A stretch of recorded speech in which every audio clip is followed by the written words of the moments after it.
shall not underestimate them again. Meet us at the Great Hall. Hello ladies and gentlemen, welcome back to GB Gaming. This is Bane, and I'm doing this video today not as Bane as in the YouTuber, but Bane as in the developer. This is Armada 3 Nemesis that we are in. Here is a Federation fleet. It's quite a well sort of set up Federation fleet, pretty balanced. We've got a Phoenix here, here and here. So we've got a couple of Phoenixes, we've got some New Orleans thrown in there. You can see some of the ships. There they are all set up, some Constellation classes for healing. We've even got a Curry class in there. And we have our usual mix of Defiance, etc. Slightly over the cap points, which you can ignore that. I'm just using this as a bit of a test fleet. Some Excelsiors or Lakota classes, and Mikiras. I do like looking at the Federation fleet, coming back into the mod and just looking and remembering how well Max made like the sheeps. We have an Ambassador there. There's the Ambassador. Very, very nice. And we have good old Sovereign class. There's the Sovereign. Okay. So quite a few ships, and what we're hoping to show off today is the Nemesis event and how it works. And we kind of did a Nemesis stream recently, but I was kind of aware that we didn't really get up to much in terms of sort of showing off the event. So I'm going to go attack the Nemesis station. I'm going to try and show you what happens during the event so you guys can actually see it this time properly. So I can do this as a dev diary if you like. A dev diary about Nemesis event. Now, the Nemesis event is nearly complete. It's not fully complete. There's one thing we want to add. That's something that we're hoping to add just to make it a little bit more spicy during the actual gameplay. The idea of the Nemesis event is if you don't destroy the station within 2 hours, said station will explode across the galaxy. It does actually work. And I will show you that at some point as well. So this is the station. Here she is, and we're gonna begin our attack on the station, on said station. Ship at full readiness. So we've got our fighters and bombers starting to close on the station, as well as the rest of our fleet. And here she is. Now what she will do is, as she hits certain percentages of health, she will bring in reinforcements as well as activate certain abilities. So you see that we're just hitting the shields here, and here comes all our Defiance, firepower, torpedoes going in. And she's about to hit her first trigger at 90%. Lots of torpedoes hitting that station now. Lots of damage coming in. So she started this 4 on shockwave. Now this will slowly damage my entire fleet. And you'll see my fleet taking damage from this 4 on shockwave. Now she's going up pretty fast because obviously this is a full fleet at this point with full research. I'm hoping to extend the event a little bit. Now this is the interesting bit. She's now spawned her first wave of attack drones, which we're going to start to attack and try and deal with. And she'll spawn these fairly regularly. We do want to try and take them out. They're pretty tough though, as you can see.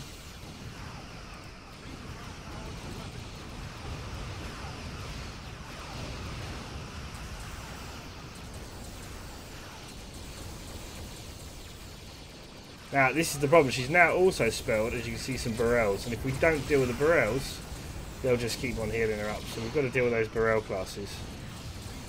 They're not particularly tough, but if we leave them alive, she will just keep healing up, so we've got to take them out where we can. One more to go, and then we can go back to the station. So she's pretty low on health. More attack ships spawning. Get another wave.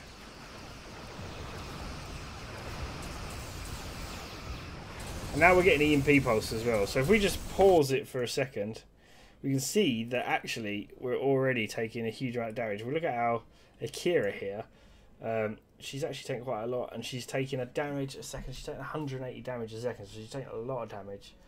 And while she has buffs, she's also getting debuffed by the station. So now her chance to hit is minus 60%. Her speed is down by 60%, and her weapon range is down by 60%. So that's why they're all kind of hugging the station at the moment. The station is very low health, and you can see the station has now spawned yet another 4. Hopefully we'll be able to see one better than that. Attack drones. And it has also spawned some more healing ships, which are currently firing healing beams directly at the station. So they'll continue to heal that station up if we don't deal with them. So we're going to need to set our fleet. What I will do, because I forgot to do it, is I'll put these guys in group siege mode as well. And we're going to try and hit these healing grills.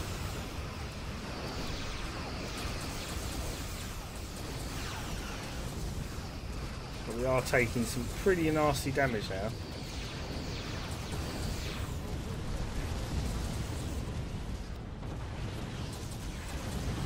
And now we're going to turn our target back to the station. I'm hoping we can pull it off. There is one more barrel though we need to deal with.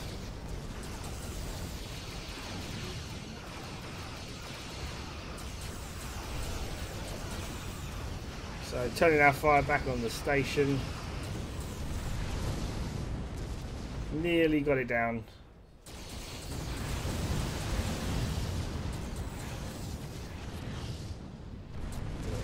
Obviously taking a lot of losses.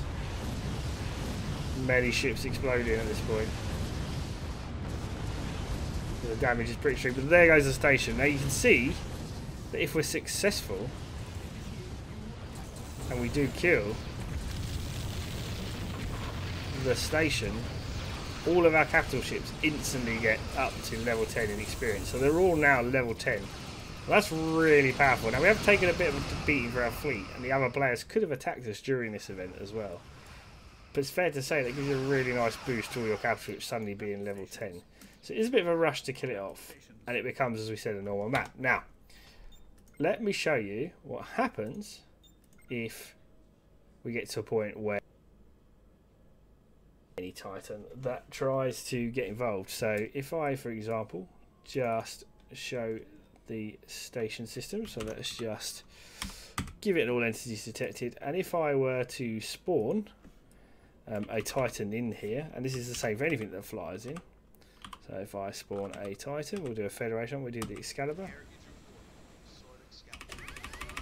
You'll hear my favourite sound in the whole wide world.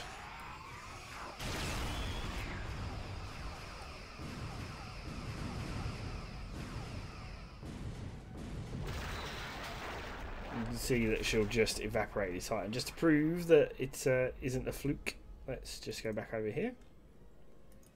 Let's go to a fleet. Let's spawn another one in.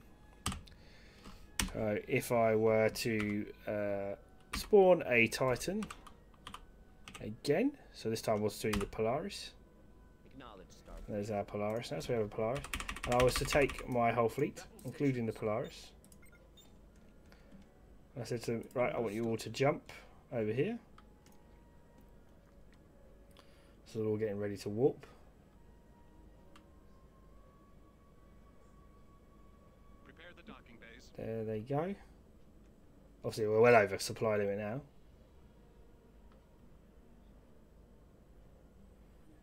When the Federation fleet is ready to align.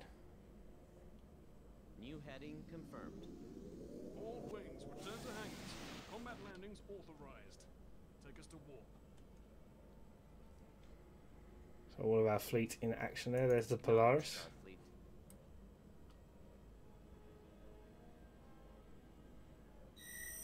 Get into the gravity well.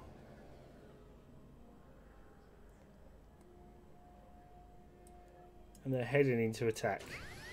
But, as you can hear, Polaris gets instantly targeted and taken out. So, for anyone that's thinking of obviously using things like the shockwave, you're going to run into a little bit of trouble using the shockwave ship as an example.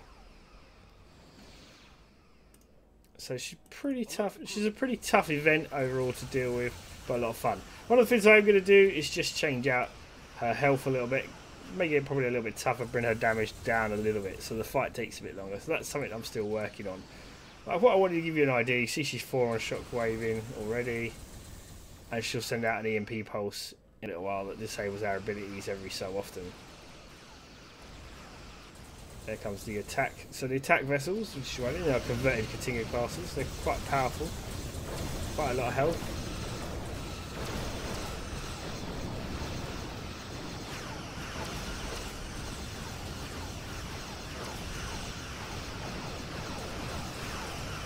And you should see in a little while some Burrell spawning again, like I said earlier.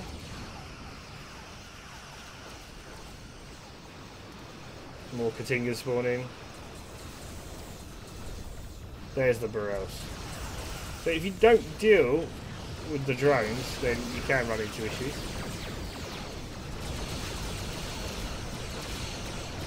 I'd say the Burrells are weak.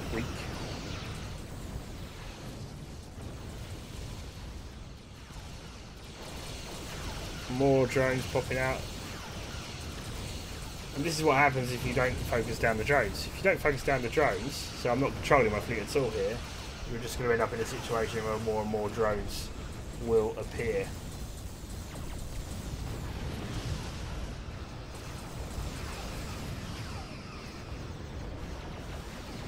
You can see the Burrell beams hitting the station and doing repairs.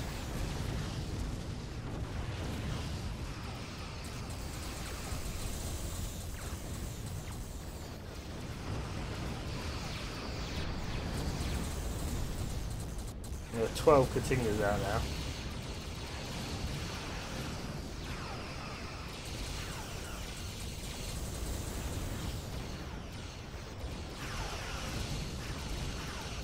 Another hill going off from Burrells to the station.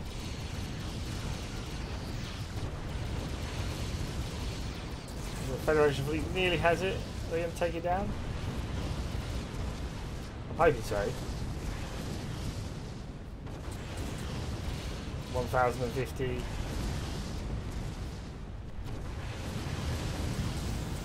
There she goes again. So you get the idea.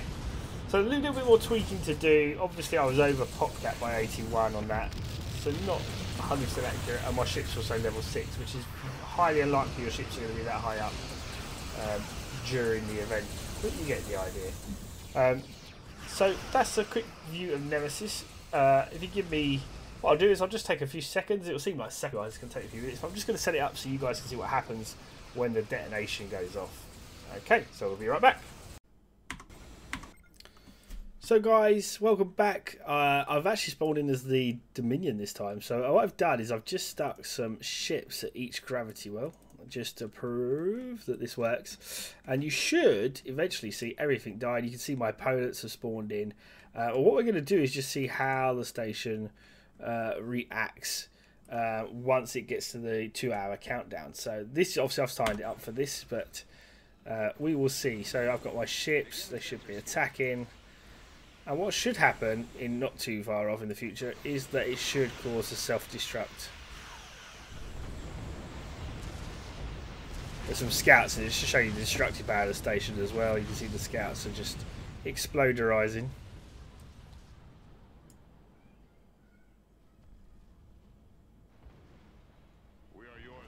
And there she goes. So she's just self-detonated. I've instantly been defeated. And what she's doing is she's actually spreading through the entire galaxy. So if we now look at the galaxy, everyone is gone. There is not a shred left. Okay, not a shred left in the galaxy, barring some fighter craft that have been left at the neutrals. So that is, in a sense, what will happen when she self-detonates, is that everything in the galaxy will die, and life goes on. So I hope you guys have enjoyed this little sort of developer diary about Nemesis. Obviously we'll bring you more information as we keep on developing. One of the things we are looking at doing, which is a big thing which I can tell you guys now about, is that we're looking to rework the Dominion as a faction. So you will see a lot of changes in Nemesis around the Dominion and how they work, and we'll discuss those in detail, including some of the mix-up of abilities and things like that. We're going to change a few of them out. So I hope you've enjoyed this brief developer diary on Armada 3 Nemesis, and of course leave questions, comments, etc. on our Discord in the Star Trek Armada discussion. But as always, this has been Bane, signing out.